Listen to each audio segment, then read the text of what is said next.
Back. So for the second half of the show, we're deviating from the norm, and we're going to try and bring you some content. We're trying to shake up the network event this year by being a little bit different to all of the other networks that are out there. And how this is going to manifest is that we're going to try and give you some of the knowledge and content that Jason and I know specifically about different strategies within, obviously, property investment field.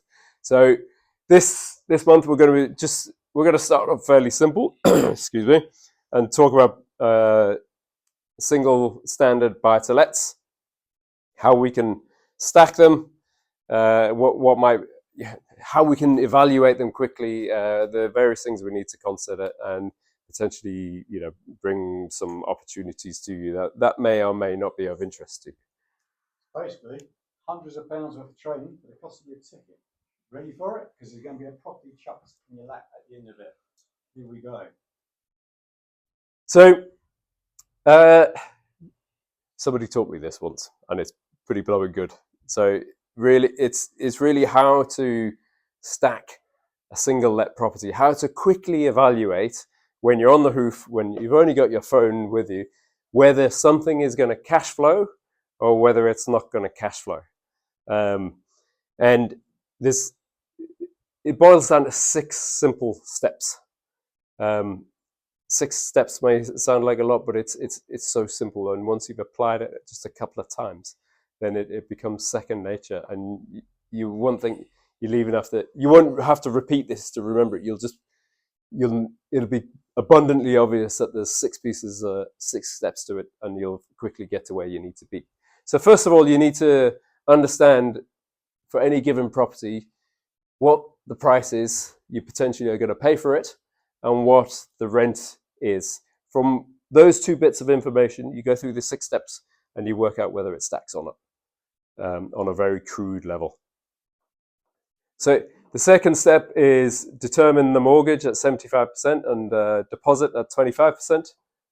Third step is calculate interest cost at 6%. And the trick here is, for every 20 grand you borrow at 6%, you pay £100 a month in interest. And using that little nugget of information, it allows you to build up a cost profile of a mortgage very quickly. You then have to stress test it or factor in bills, etc., things such as maintenance, insurance, etc. And this is consistent with what lenders do to make sure that you can afford the mortgage, that the property that you're proposing to buy has sufficient rental income to pay the mortgage. And typically what they do is either they factor it up by 125% if you're buying in a limited company, on 145% if you're buying in your personal name and you're a higher rate taxpayer. So, Tony, correct me if I'm wrong, if you're a basic rate taxpayer and buying in your personal name, then it's still typically 125. 90%. Yeah. 90%. So obviously there are exceptions, as with everything. Using that information, you calculate your annual profit, and from there you can calculate your ROI. Next slide, please. So, as I was spent hours preparing for this event, earlier today I dug out this one online on Rightmove, and it's a property on Winchester Road in Worthing, and it's for sale at 150k. So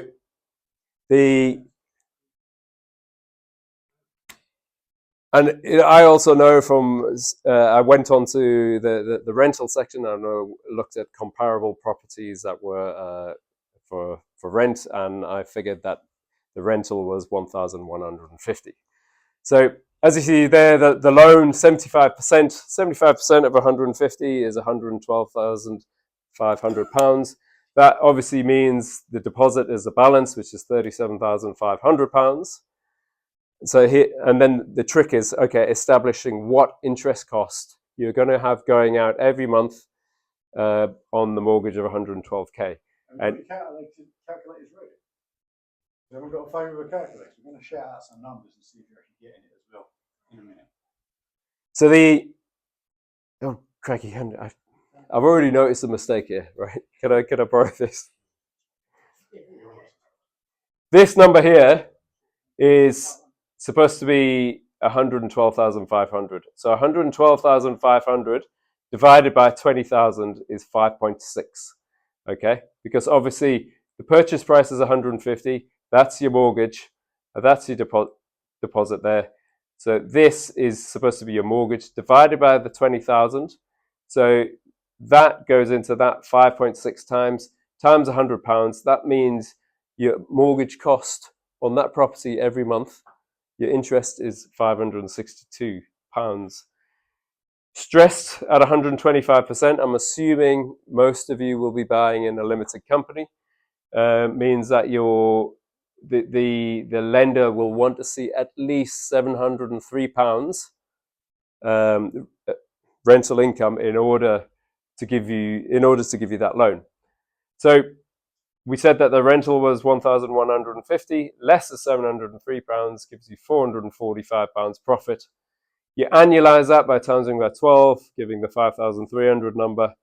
Now, and then the final step is to calculate the ROI, which is 5,362 divided by the deposit, which gives 14.5%. Now, I've kept numbers simple here. There are obviously other purchase costs when you buy a property, such as stamp duty, legal fees, etc.